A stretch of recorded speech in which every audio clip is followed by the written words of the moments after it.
50%가 떨어져 나갔다. 10명의 신자들이 주님을 기다리다가 5명이 떨어져 나갔다. 2사람이 일하다가 2여자가 일하다가 2사람이 잠을 자다가 1사람이 떨어져 나갔다. 이것은 우리의 스토리다. 50%는 어디로 갔을까? 그들은 시작하기 전에 원래 자리로 돌아갔다. 세상 즐거움과 분주한 스케줄이 주는 안락한 일상으로 돌아갔다. 기도와 말씀과 사랑과 갈망하는 주님 중심에서 나의 삶의 중심으로 복귀했다. 결국 마음에 살이 쪄서 무디어진다. 시작보다 끝이 좋아야 한다. 끝까지 남아있지 못한다면 시작하지 않는 사람과 차이가 없을 것이다. 준비하는 자의 기다림은 장거리 마라톤의 완주와 같다. 미끄러진 사람들은 실망하고 지친 마음의 상태가 되었다. 그들의 예상보다 늦게 왔기 때문이다.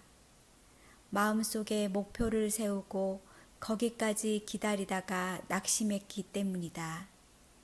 서서히 기름이 떨어지거나 급락하여 떨어져 나갔다.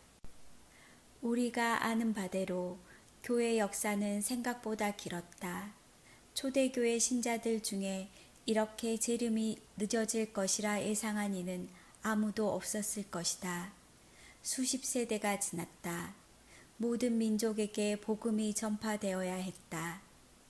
에언의 성취에 있어서 카이로스 때의 신자들을 준비시키는 것이 가장 어려울 것이다. 주님이 오실 때가 되어 준비하는 신자들이 있어야 한다. 그들이 우리 시대에 등장했고 우리는 최종 세대다. 모든 교회 시대에서 신자들이 최종 세대로 살기를 원했지만 그들은 주인공이 아니었다. 최종 세대에 산다는 것은 엄청난 기회이자 위기이기도 하다. 시작한 자들이 있었다. 그들은 얼마 동안 기다렸을까? 지쳐서 꾸벅꾸벅 졸 무렵 신랑이 밤중에 왔다. 그 다음 날 종호에 오지 않는 것이 천만다행이다. 추수란 곡식이 무르익었을 때 수확을 한다. 그럼에도 불구하고 기다리는 자들은 기다림이 쉽지 않다. 환란 전 휴거의 모형인 빌라델비아 교회가 인내했다는 것은 우연이 아니다. 주님은 왜 50%가 떨어져 나갈 때까지 지연시키셨을까? 중간에 기름이 떨어지는 사람들이 나타날 때 그때가 오실 시간이 되는 것은 역설이다. 1. 기다렸던 사람들의 기준에서 늦게 오신 것이다. 하나님은 가장 최적의 타이밍을 알고 계셨다. 끝까지 기다리는 자가 주님을 만날 수 있다. 성공 비결은 끝까지 버텨서 완주하는 것이다. 2. 슬기로운 자들은 생각이 깊다. 그들의 갈 길이 멀고 험할 것이라는 사실도 알고 있었다. 자신의 성숙함에 이르는 길을 찾아 한 걸음씩 걷는 방법을 알았다. 3. 인내한 기간만큼 기쁨도 커진다. 어려운 시험에 합격하면 기쁨이 배가 된다. 4. 따라서 늦어짐과 인내는 자격 있는 자들을 구별시킨다. 결국 신실한 자들, 알곡과 성령으로 걷는 자들이 남는다. 그날에 성령의 기름을 사러 간 자들이 있었다. 돈으로 살 수 있거나 타인에게 양도할 수 없다. 5.